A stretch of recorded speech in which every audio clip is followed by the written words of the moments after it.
Hello, my name is Nicola Perkins. I'm a highly specialist speech and language therapist based at the Regional Hyperacute Rehabilitation Unit.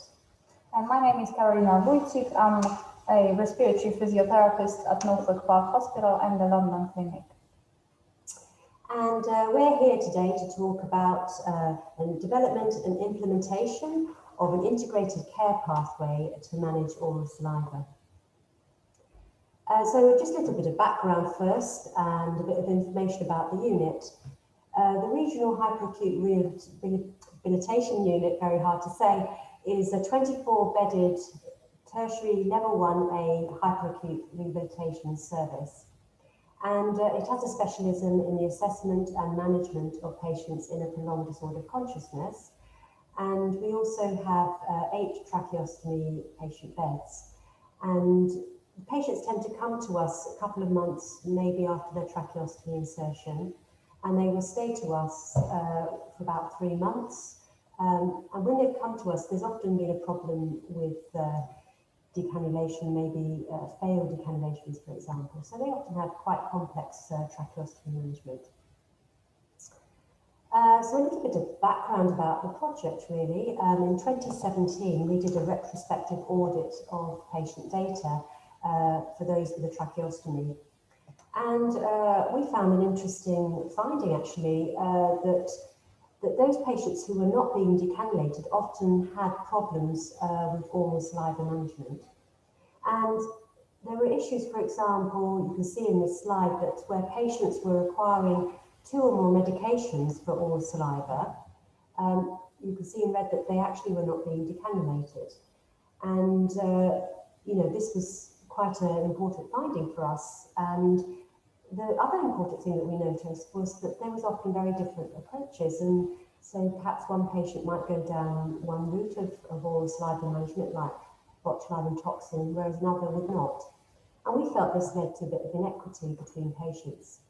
So we were tasked with developing an oral saliva management integrated care pathway. So integrated care pathways exist in other conditions, as we didn't know of any standardized tool that would do this. Now, a little bit about salivary glands. We have 3 kinds of major salivary glands, each produces slightly different type of secretions. Parotid glands, most important in the function of swallowing, produce serous saliva, a watery secretion rich in enzymes. They produce about 25% of oral saliva.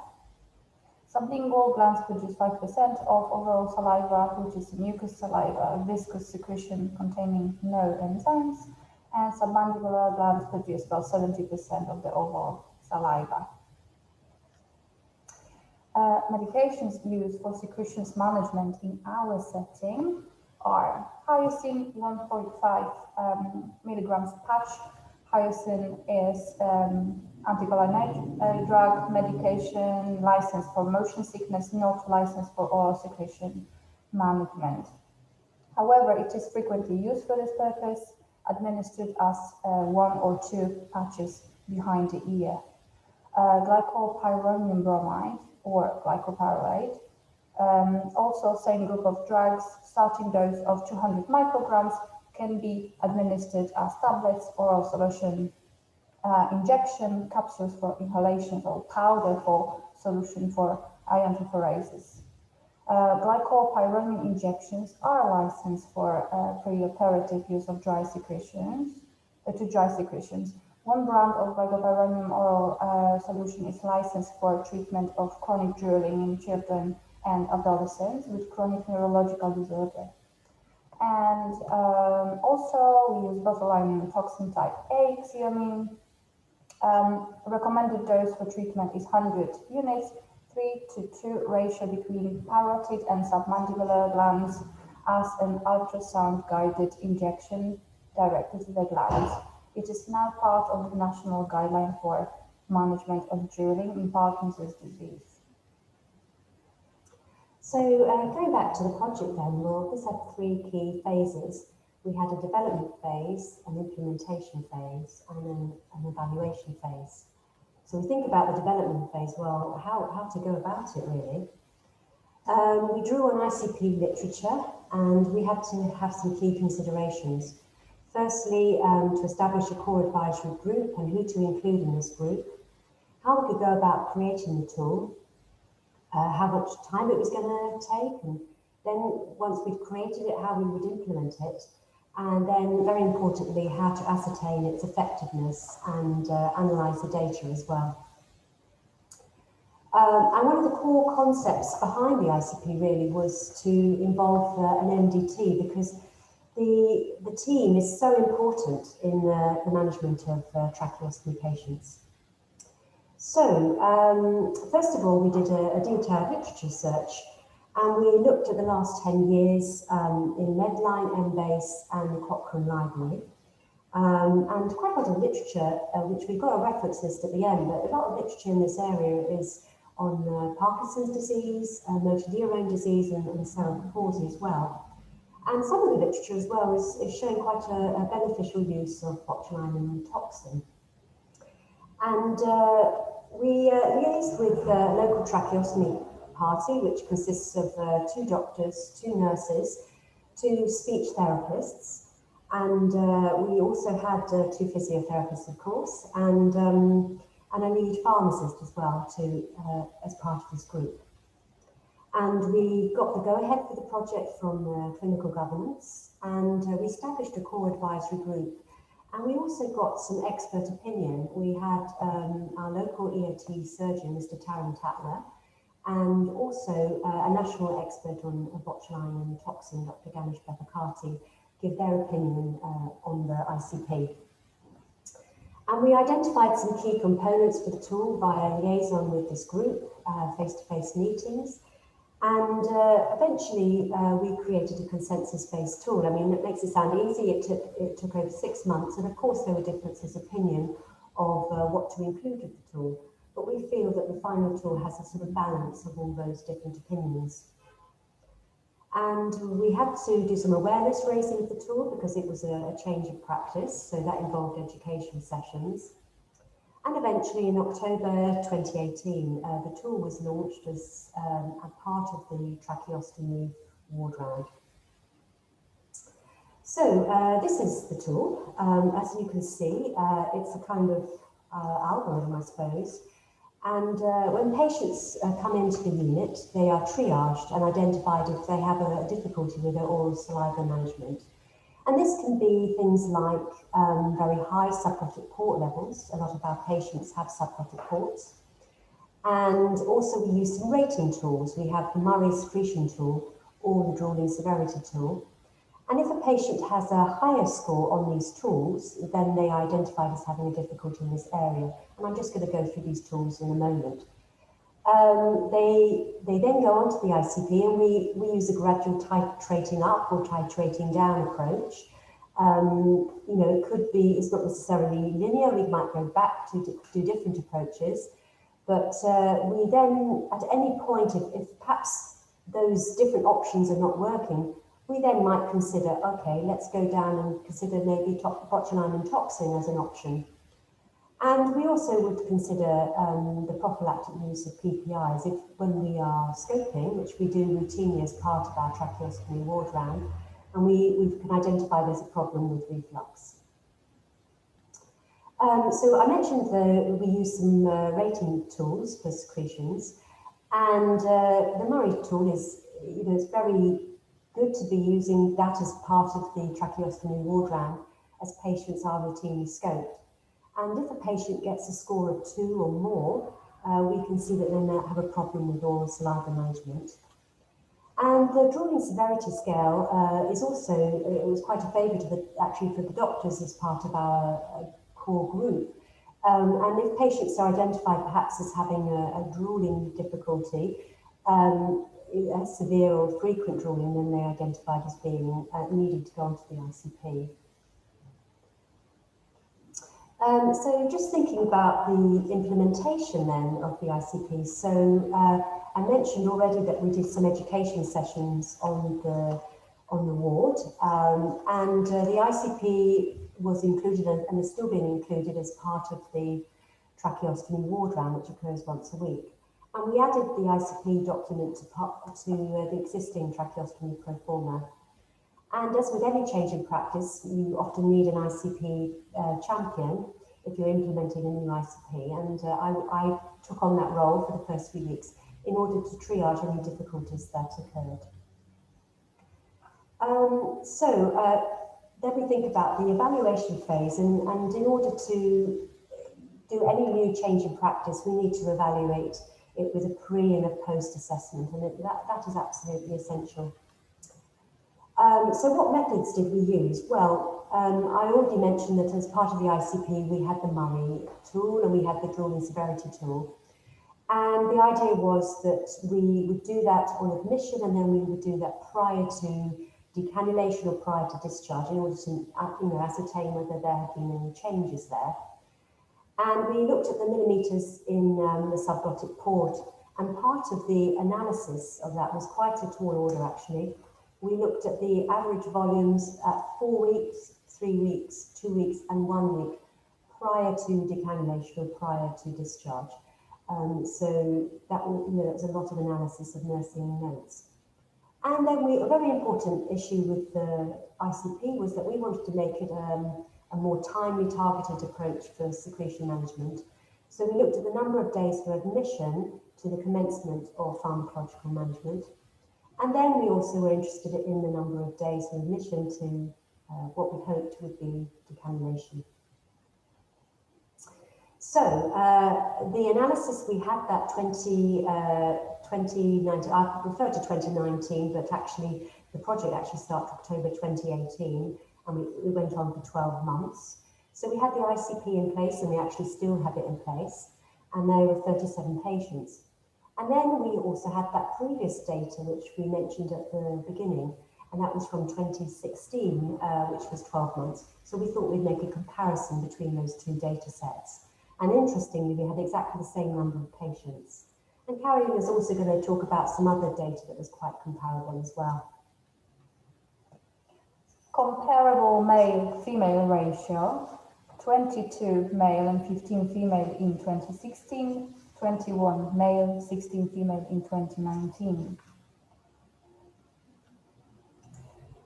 Comparable diagnosis in 2016, 57 patients with hypoxic brain injury, 35 for traumatic brain injury, and 8% as other diagnoses. In 2019, 68% with hypoxic brain injury, 22 with traumatic brain injury, and 10% as other diagnoses. Conscious level was compared with a slightly higher PDOC patient group and potentially more complex group in year 2019, 43 conscious and 57 PDOC patients in 2016 versus 35% conscious and 65% PDOC in 2019. Okay, so let's look at some key findings. So what were the results? So one of the things we were interested in was how timely things were. And we looked at the mean number of days from admission to secretion management. And that, with the ICP in place, it was 11 days.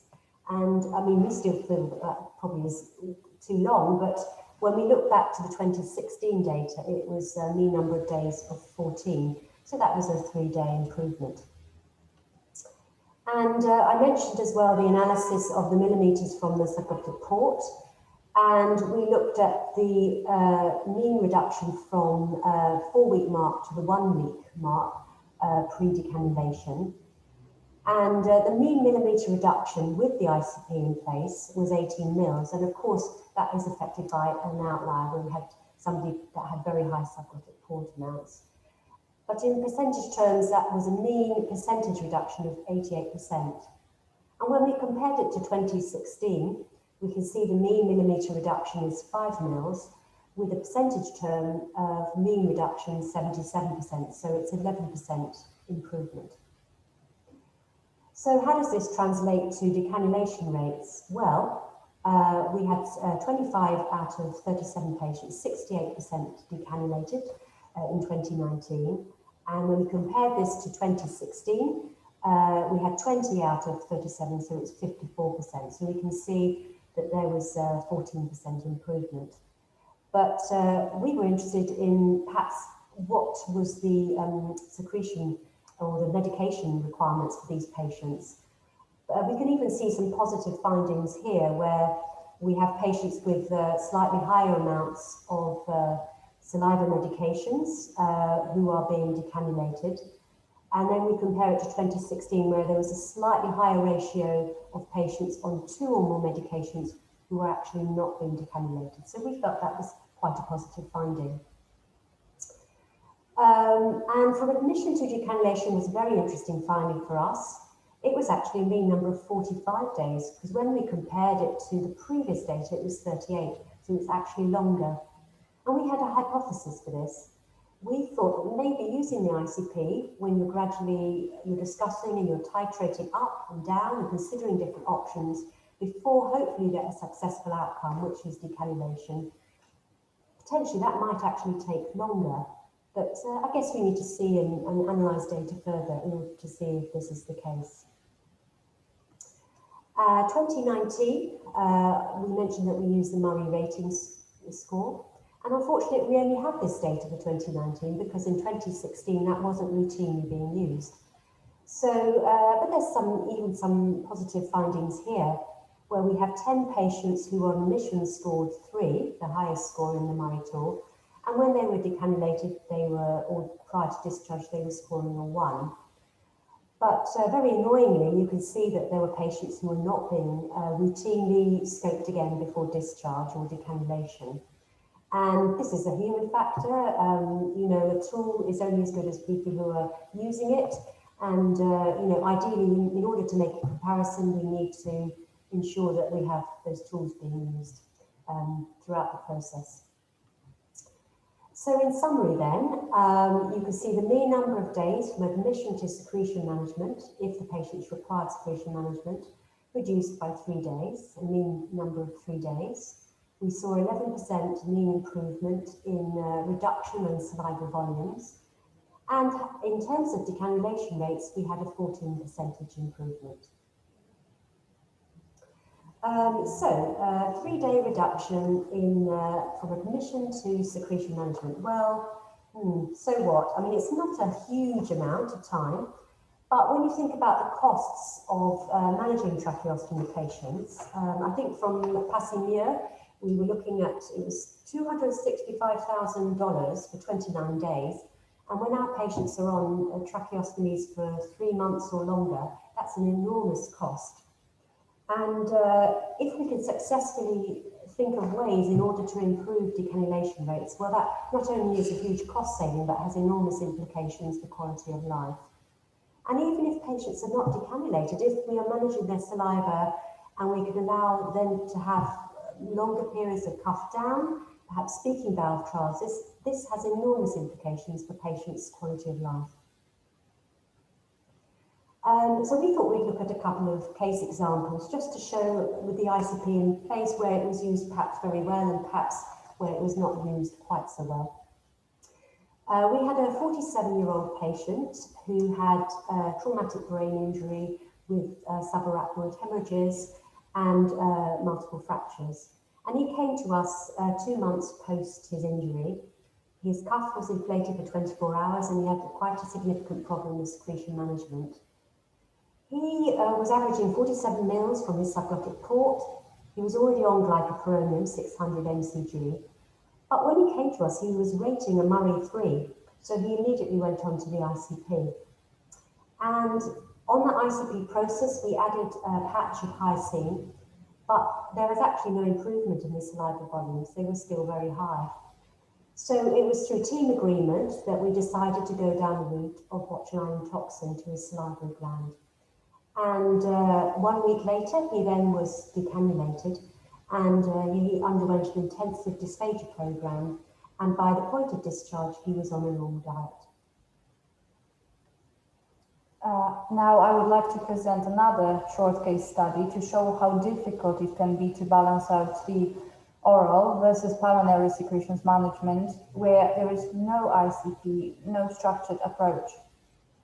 A 59-year-old male admitted to Regional Rehabilitation Unit in January 2020, who suffered a stroke in October 2019 with malignant MCA syndrome, had decompressive goniotomy.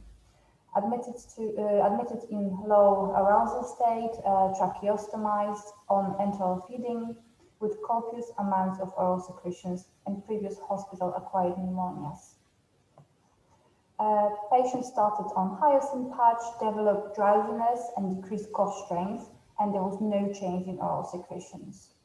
Switched to glycopyrronium, 200 micrograms 3 times a day, resulted in 60 milliliters secretions from the subglottic port per 24 hours, MARI 3 on flexible nasal endoscopy.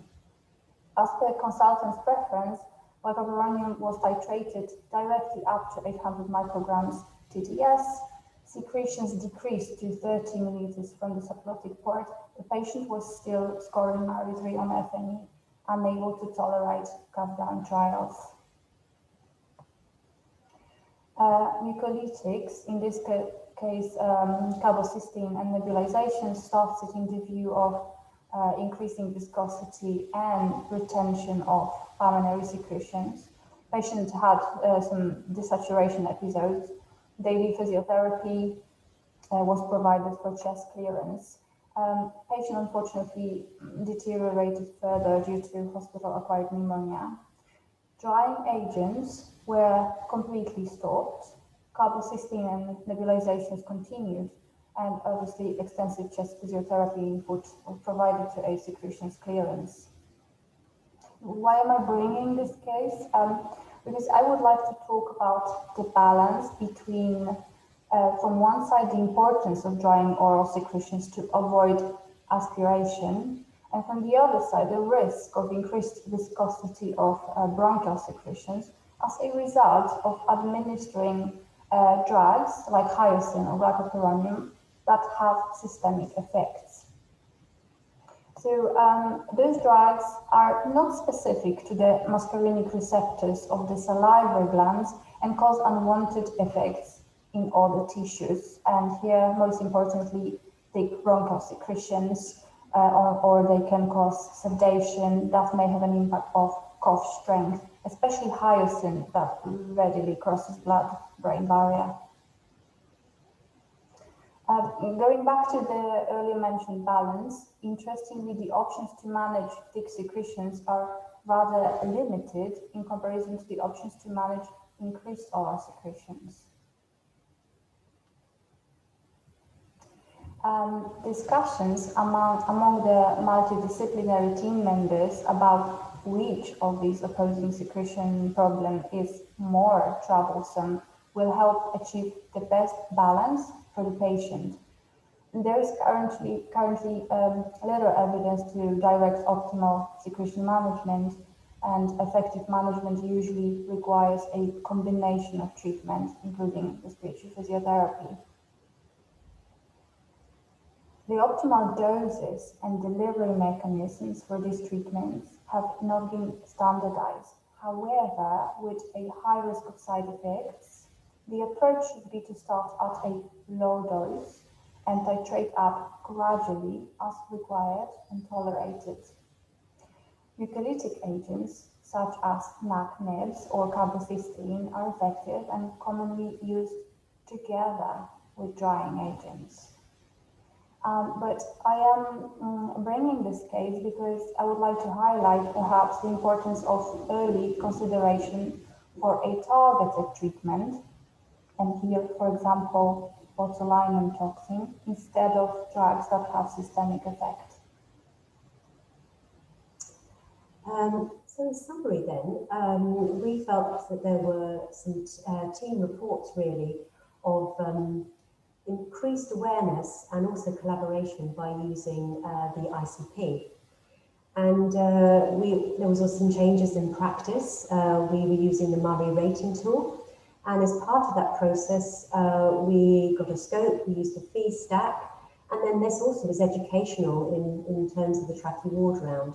So there was a far more awareness of oral saliva as an issue. But how robust a tool is it? Well, the data recorders noted that with changeovers of staff, some ENT professionals were perhaps more confident with using the tool or using the MARI rating tool. And I think, as I mentioned before, a tool is only as good as the people who are using it. And we felt there were also a lot of contextual factors which might affect the adherence to the tool. But, you know, this is something that perhaps needs much further investigation in the future. So we are interested in what you are doing, and how is saliva managed in your setting, and do you use a pathway? I'm actually undertaking an MRes, and I want to take this project further. I would like to look at the tool, perhaps in different settings, but also look at the contextual factors and perhaps what the team perceive as the benefits of using the tool as well. And then also, I want to know what national practice is and what people are routinely doing in their settings. So, you know, we're quite keen for people to contact us. And we also have opportunity for you to ask us questions and also for contacting us. These are our contact details.